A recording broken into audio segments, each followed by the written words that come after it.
a guy who has had a long, illustrious MLB career with the Diamondbacks, with the Cardinals, and now he's a New Yorker. The former MVP, the former 4-time Gold Glover.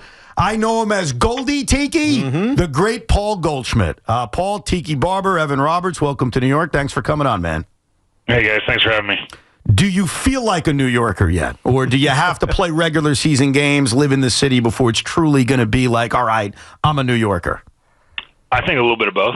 But I feel like a Yankee, but, it'd be good to get to New York and, feel the energy of the fans in the stadium and get that going. So something I'm looking forward to. Do you think you'll actually live in New York City? I mean, I love the city. I don't know exactly where I'm going to live yet, but I'll figure that out. And, it's such an awesome place. What was the process like for you in free agency? You had a lot of interest. Obviously, the Yankees were attached to you. I think the Mets were connected to you. Take me through your thought process before you ultimately came to the decision of, all right, I'm going to be a New York Yankee next year. Yeah, I mean, it was a little interesting. I didn't really know what to expect. So I just kind of tried to keep my expectations low and just kind of see where the process went. There was a few teams interested, and the Yankees ended up being one of them, and just kind of trusted my instincts, and it felt right here. Fortunately, I knew some of the players and coaches, and I think it just kind of felt right. Going into the free agency, the one thing I wanted was an opportunity to win the World Series, and the Yankees obviously are going to have a chance if we can play up to our potential. The other teams definitely were same way. They were all going and trying to win, so that made it easy for me, and just excited to be a Yankee. I'm curious what the pitch was like for you, Goldy, whether it was Cashman or Boone or whoever you chatted with, when you leave St. Louis and you know that you're going someplace else. How did they lure you here, so to speak? It was about the World Series, obviously, but what made New York, in your mind, that place from them? Well, when you're signing a one-year deal, there's not really a pitch. There's like, here's the offer, and we'd love to have you. Nice. It's a little different when you got, Judge or Soto or those guys they're trying to get, or Cole, so it's a little different in that. But, I know what the Yankees are about, and everyone knows the high expectations this fan base has, and organization and the players here. And so, when they called, obviously I was excited, and, like I said, I think just the relationship with some of the coaches and players just made it easy, and feeling like I had a good understanding of what they were about, and I was just excited to be part of the team. Well, you mentioned the relationships with players and coaches, and by the way, we're talking to Paul Goldschmidt, one of the newest members of the New York Yankees. What is your relationship like with Aaron Judge? How far does it date back? I think just playing against each other a few years ago, just through mutual friends, was able to get in touch with them and get together for a day or so and just be able to talk hitting, go to lunch. So I think that was it. Every once in a while we may text each other and say, hey, good game, or congrats, or, what do you got on this pitcher, or something like that. But just knowing the type of not only player, but person he is, and for him to be the captain here, that it's top notch, and he has high expectations for himself and the guys around him, and so he's a great leader. He's got such a great reputation, and obviously a great player. Yeah, 14 years it's a long time. In your mind, how are you keeping yourself young? I mean, obviously you have to feel that way in order to keep doing it, but you're 37 years old now. You've been in the game for a long time. What keeps you going? I'm very motivated. Obviously I want to win. I want to win the World Series. I'm very competitive out there, but I think, first off, I never expected to play this long. I had no idea what my career was going to hold, so definitely thankful for all the opportunities I've had.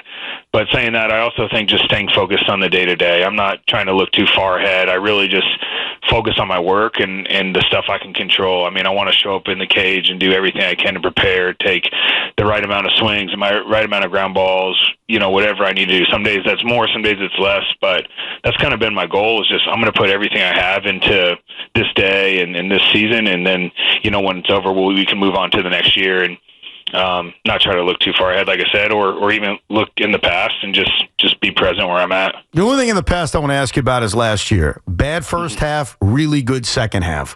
Was there something specifically you did differently? What led to the much improved second half that you had last year? Well, that first half, I was trying everything I could, you can imagine, and more. When you're not playing well, and I wasn't playing well, there's no hiding that.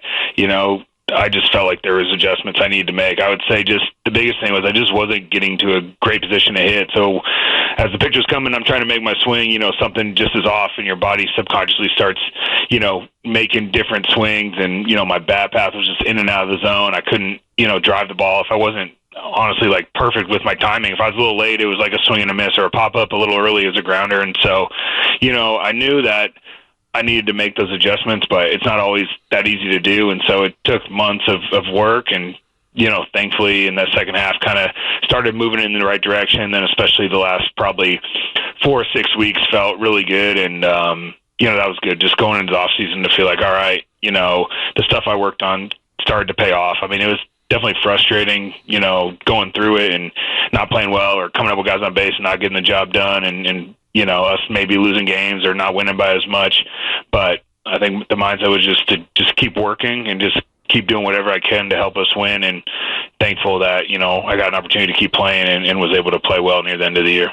Goldy, I think you're at that age where you don't have to give a crap what people say. But in New York, it becomes loud, right? When things are bad or whatever the situation may be, people talk about how hard it is because of the pressure, as you mentioned earlier, the expectation of playing in this city. So there was 8 years in Arizona or 6 years in St. Louis. How have you thought about that aside of the game being a New York Yankee? I think number one, just understanding those expectations that the fan base has. And I think that's a good thing. I mean, I have high expectations for myself, and this organization has high expectations. We may, keep our emotions under wrap outside, but I mean, if we have a bad game, about it, we're going to go home, we're going to be upset. Right. I don't need the fans to, they may be cheering. I know it was 0 for 4. I know that I didn't do my job. And so that's motivating us. So, I mean, the Yankees fans are great. I mean, when we're not performing, they're very invested in the team with their time and financially and emotionally, and so they expect high things out of us. And when things go good, you can feel it too, and how excited they are. And I think that's the really cool thing about, playing for organization and in every city I've played with. When you do good, it can bring joy to so many people. Obviously, when we don't play well, people are upset, and that's what we signed up for, and it's part of it. But, we're upset too when we don't play well. It's not like, oh, well, I made some money, so who cares? I mean, money aside, I mean, I'm just as hard as myself as I am as a professional as I was when I was playing for free in high school or college. I mean, the pressure is still there. We want to perform. We want to compete. And when we don't do it, we're disappointed with ourselves. And, the fans are going to be disappointed, which is part of the game, as they should be. And, it's our job to kind of detach from that emotionally at the right time and show up the next day and get to work. Well, go ahead. Right. If they boo you, it's a rite of passage. And then when you get the cheers back, that's when they've really accepted you. That's how I always tell people. Getting booed is not a bad thing in New York, because they know the sport, right? They know what they're booing. And so when you get them back, that's when it really feels good.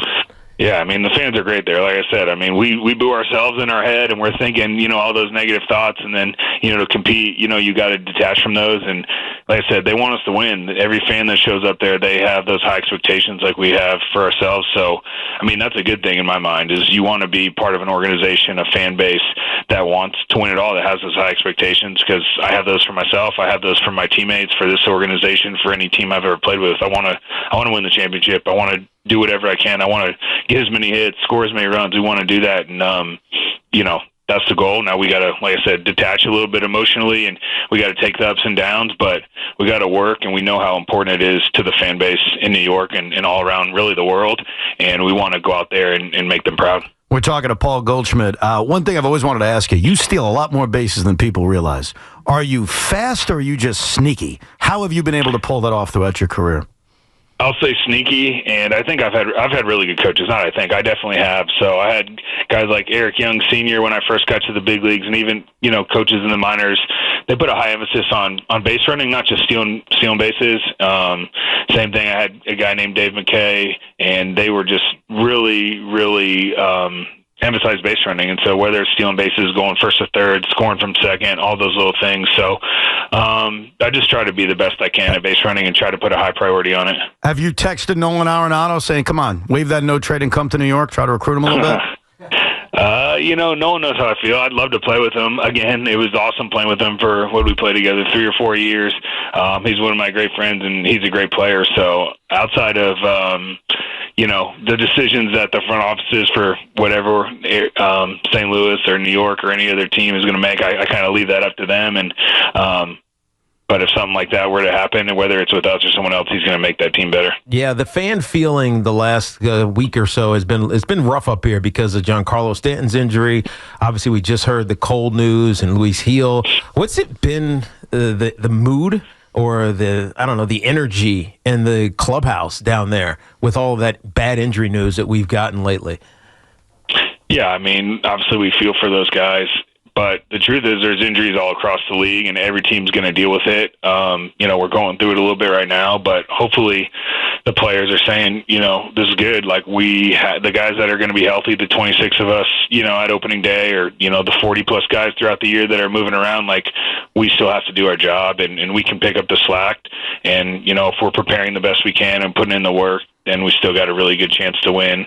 And hopefully those guys will heal quickly, and those guys that are in the lineup or that are healthy, it's just going to take, an even higher level of focus and energy and performance to help us win. I've watched you a lot over the last few years, so I think I know you even though we've never spoke. So I got to ask some questions to see if I'm right about you. What's your favorite TV show of all time, Goldy? Ooh, all time. That's a good one. I'll say Big Bang Theory. Big Bang? See, I didn't have that one. I'm comedy. I mean, I could have went with The Office or Parks and Rec. I mean, any of those would have been. Those are what I watch a lot now. That would have been my guess, The Office. All right, favorite movie of all time?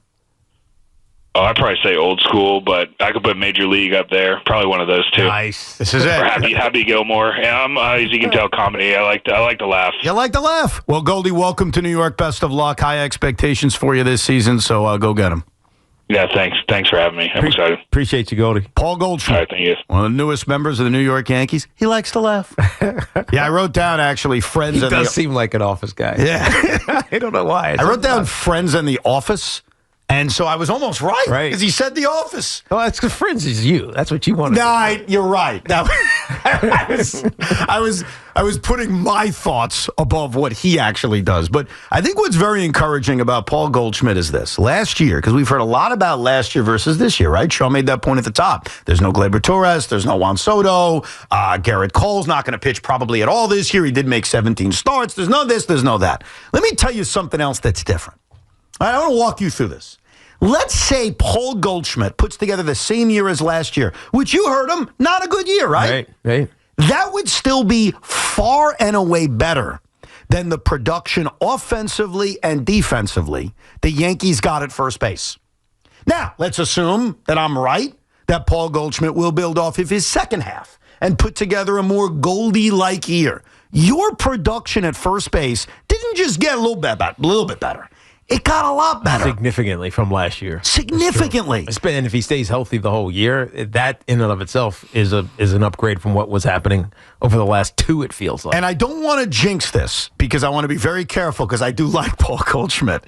One thing about his career going all the way back a decade is he does not miss games. He does not. Last year, in a bad year, 154 games. Year before that, 154 games. That's great. Year before that, 151 games. Year before that, 158 games. Remember the 60-game season? Yeah. 58 of 60. Right. Year before that, 161. Year before that, 158. Point is, I can keep going on and on and on. He will play. Yeah, you got to go all the way back. I'm looking at it now. You got to go all the way back to 2014. No, I know. Where he played less than 158. That's right. You know why? And Loogie will tell you, it cost me a fantasy championship that year, didn't he? That year, 2014. Well, I would argue you yourself have cost it because you've never actually won a championship. Yeah, because Goldy got hurt in 2014. He screwed me. You probably fire yourself, but that's probably another topic for another day. I'll tell you, if I miss the playoffs this year, I'm firing myself. Back-to-back years of missing the playoffs, Teak. And you got to hold people accountable. You should at least get a co-owner at this point. You need a GM, co-owner. Thank you, Teak. Yep, GM. You know who my co-owner is going to be? Who? I've already thought about it. Who? Paul Goldschmidt. You're not roping in the Yankees starting first baseman into your fantasy. Right, Well, he may be on a different team next year. I don't know. Cheating. How's that cheating? Because he knows everything. Well,